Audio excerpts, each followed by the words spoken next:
Mama Amanda? Mama Amanda?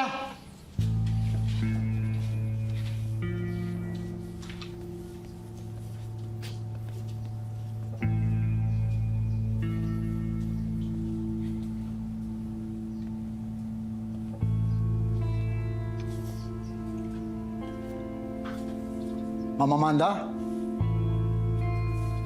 Mama Amanda?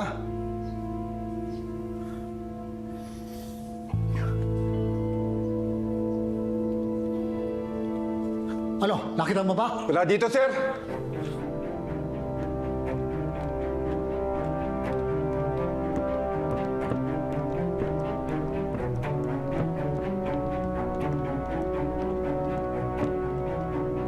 Nawawala ang Mama Amanda ninyo. Hanapin niyo sa buong mansyon! Dali!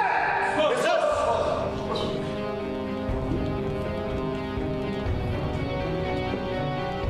Tara!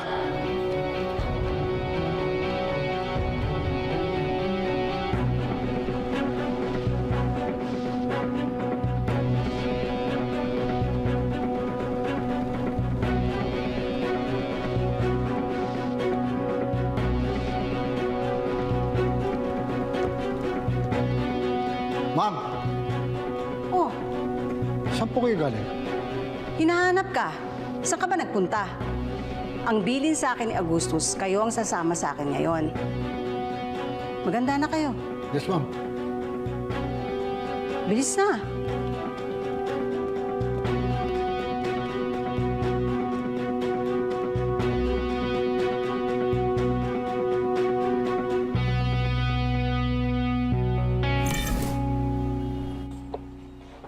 Anong oras na? Magtatanghali na to eh. Pwede na. Saan tayo papunta? Sa Quiapo. Mag-iikot-ikot tayo. Baka makita ko ulit si Amanda dun. Supremo, hindi ka talaga titigil hanggat hindi mo makukuha si Amanda, no? Dalawang bagay lang ang maaari mong sapitin dito. Kung hindi ka babalik sa kulungan, sigurado, papatayin ka ni Agustus. Hindi ako titigil hanggat hindi ko nakukuha si Amanda. Pero Supremo, alam na alam mo kung anong ginawa siya ni Amanda. Huwag ka na niniwala sa kanya. Mga babae, alam ang kahinaan ng mga lalaki. Baka mamaya nililinan ka lang yan. Oh, tama, Supremo. Iwasan na natin ito. Lalo mo lang ilalagay sa panganib ang buhay natin. Hindi ako matatahimik hanggat hindi ko nalalaman ang buong katotohanan. Nag-usap kami ni Amanda. Kaya yan nagawang naipakulong ako dahil sa pagmamahal niya sa akin. Hindi ka talaga titigil hanggat hindi ka mapatay, ano? Sa bagay, ang pag-ibig nga naman ang mitsa ng buhay. Wala naman talaga alaga ang buhay ko eh. Wala akong pamilya. Wala nang pupuntahan ng iba pa. Kaya gusto kong malaman ang buong katotohanan.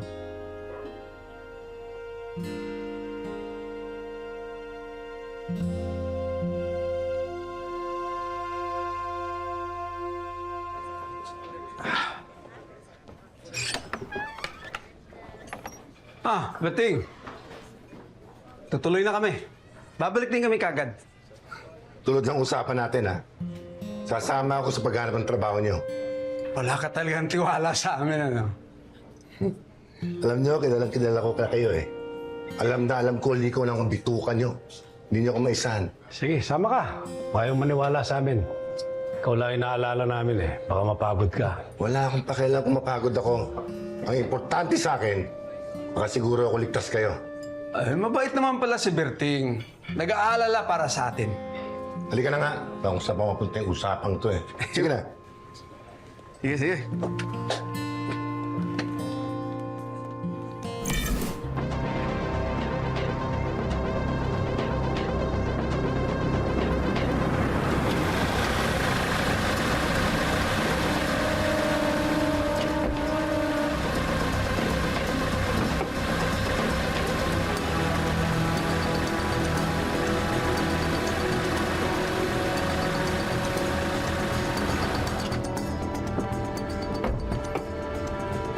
Ma'am, may pinadala sa inyo si Mr. Alonso. Nasa opisina niyo na po.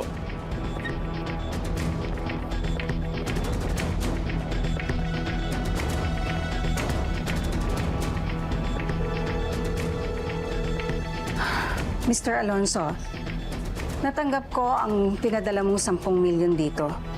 Para saan to? Bayad yan para sa bago kong order. Sobrang nagustuhan ko ang booking mo.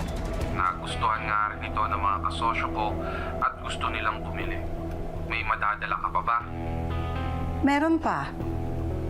Pwede akong magdala para sa mga kasosyo mo. At i-deliver ko na rin ang para sa binayad mo ngayon. Alright. Isisend ko ang address kung saan tayo magkikita. Sige, Mr. Alonso.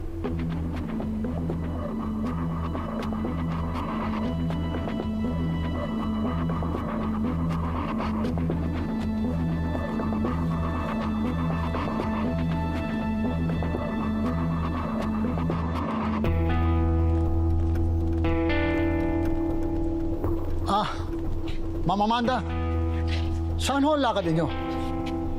May meeting ako. Merong big buyer ang produkto natin. Ang bilin po kasi ng Saragustos, lahat ng lakad ninyo ay kasama kami. Kayong bahala.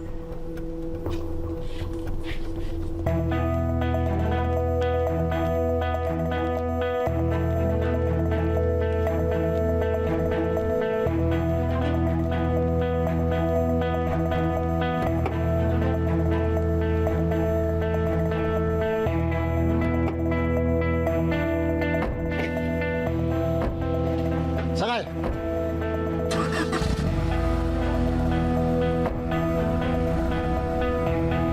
Paano kaya ako dyan? Matanggap di kaya ako dyan sa pagkatrabahuhan nyo?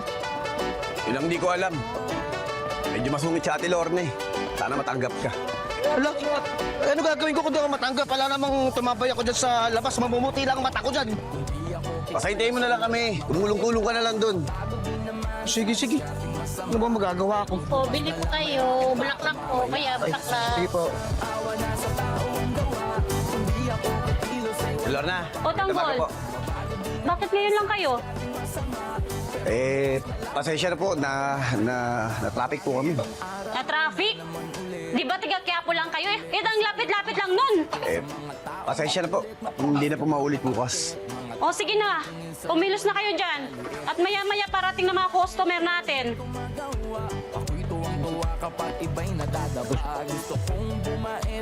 Ate Lorna, si Enting nga po pala, kaibigan ko. Magbabaka sakali rin po, baka may bakanting pwesto pa dito sa kainan nyo. Bakante? Magdadagdag pa kayo? Ang liit-liit lang nitong kainan natin eh. Sa pagkain nyo pa nga lang, logi na ako. Sige po. Di bayad na lang po. Salamat po. Tagol. Di bayad na. Antay ko lang kayo hanggang matapos kayo rito. Teng, sigurado ka? Oo. O kaya tutulong ako kay Obeg sa Thanos. Antay lang ako dito. Sige, salamat. Sige, sige. Ito na ba?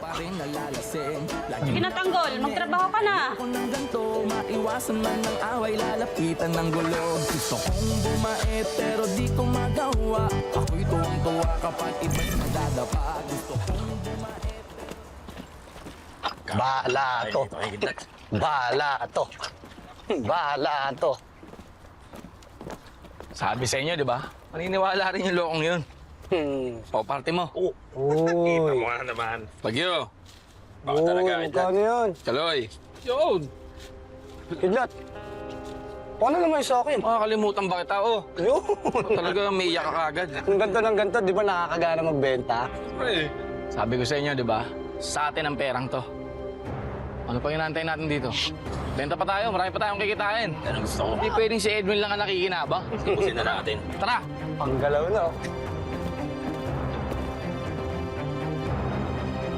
Hayop ka, Kidlat. Sabi na kinukupitan mo ko eh. Malalaman ng grupo kung paano ako dumiskarte.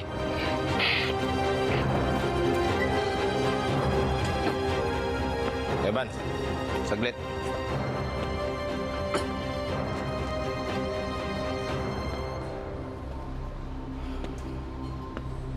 Kinukupitan tayo ni Kidlat. Kaya pala manipis ang dala ng pera. Sigurado ka ba dyan? Nakita ko at narinig ko. Dinudugas tayo ni Kidlat. Iniisa nila ang grupo natin.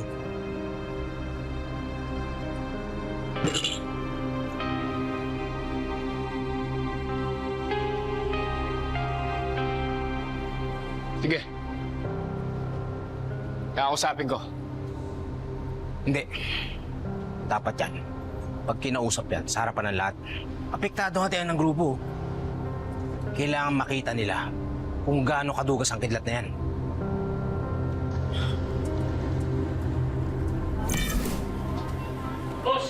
Tanggol. Sa tingin mo ba makakatulong ka kay Mukhang? Yan, iniisip ko kagabi pa, Teng. Kung paano ko tutulungan si Mocha. Ayun na nga, Tanggol eh. Sa tunikita niya dito, parang malabo eh. Mabuti sana kung papautahin kayo ng may-ari. Mukhang napakasungit pa. Alam mo, Tanggol, mabuti pa. Bumalik ka na tayo dun sa dati nating racket. Mas malaki kikitain natin dun eh sa pandurukot sa pang-i-stats eh. Teng, nangako na ako kay Mokang at kay Ma'am Berting na magbagong buhay na ako. Tapos babalik na naman tayo sa dati nating gawi. Oo nga, eh kaya lang, paano makakatulong kay Mokang yan? Gato na lang, Tanggol. Sige, balik tayo sa racket natin. Tapos kapag nakaipon tayo ng pang-down ni Mokang sa pang-opera ni Mang Marsing, o di sige, magbagong buhay tayo. Oh.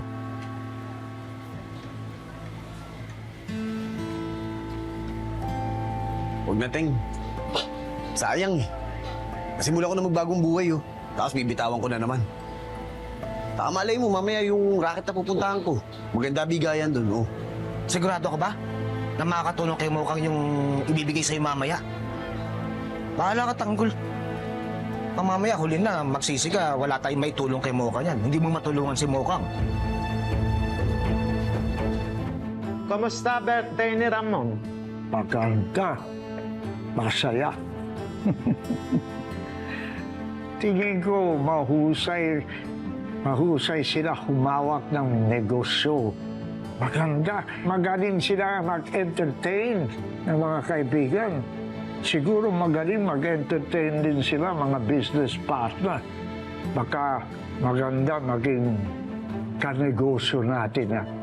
But Angkong, are we not concerned that this Lamon will betray us just like General Pacheco? Oh, no. Mr. Wu, do not worry. Wala naman hiningi sa atin. Kahit humingi tayo nun sa kanila ng tulong sa kasal, they never ask us anything in return until now. Kung gayon, mapapagkatiwalaan natin si Ramon. Pero kailangan natin magkaroon ng magandang relationship sa kanila. Tutulungan natin sila ma-penetrate ang buong Binondo. That way, makikita nila yung sincerity natin at malalaman nila na magaling tayong kanegosyo. Very good. Very good. Basta, buo tiwala ko kay Ramon at kay Don Julio. Kaya, Roy, Angkong. panahon na para i-distribute mo na mga droga na galing kay Ramon. Ha? Para magkaroon sila tiwala sa atin. Huwag dapat sasabit yan. Pili ka mahusay na tao. Yung hindi mahalata ng mga pulis, hindi mainit sa mata ng mga pulis. Para lusot lahat. Sige, Angkong. Ako bahala.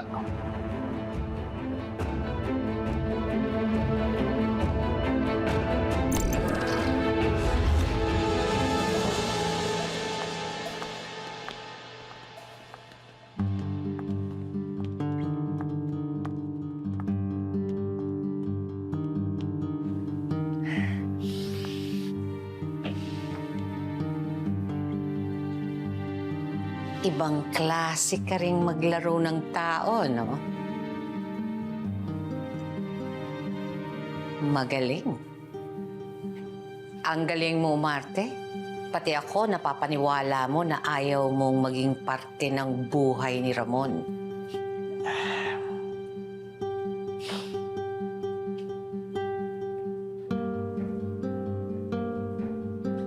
Napakikinabangan mo lahat ng pamumuhunan mo sa akin.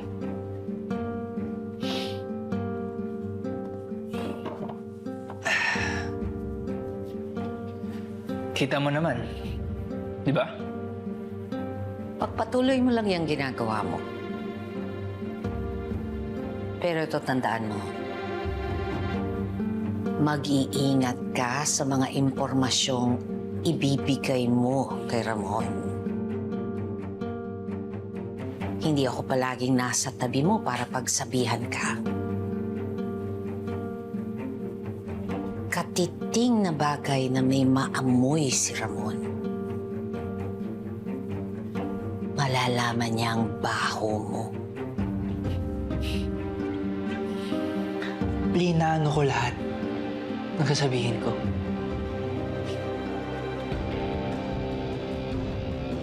Eh, ikaw,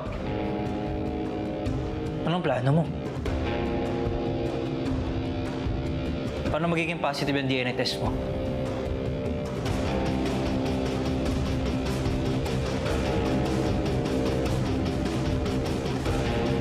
Hindi pa naiisip ng kapatid ko ang tanong.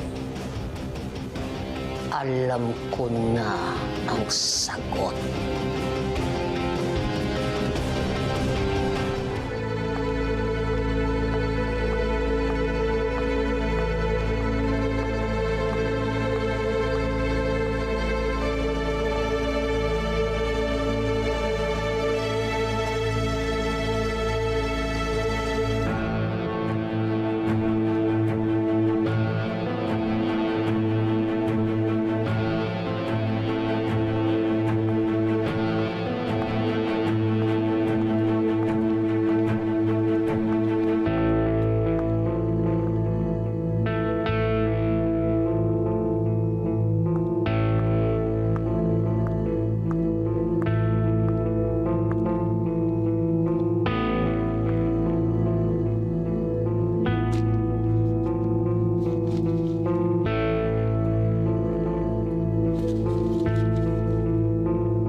Di ko anak yan!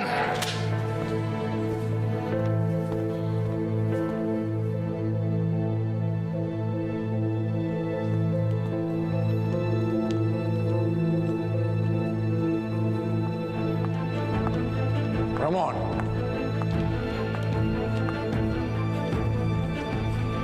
Ramon!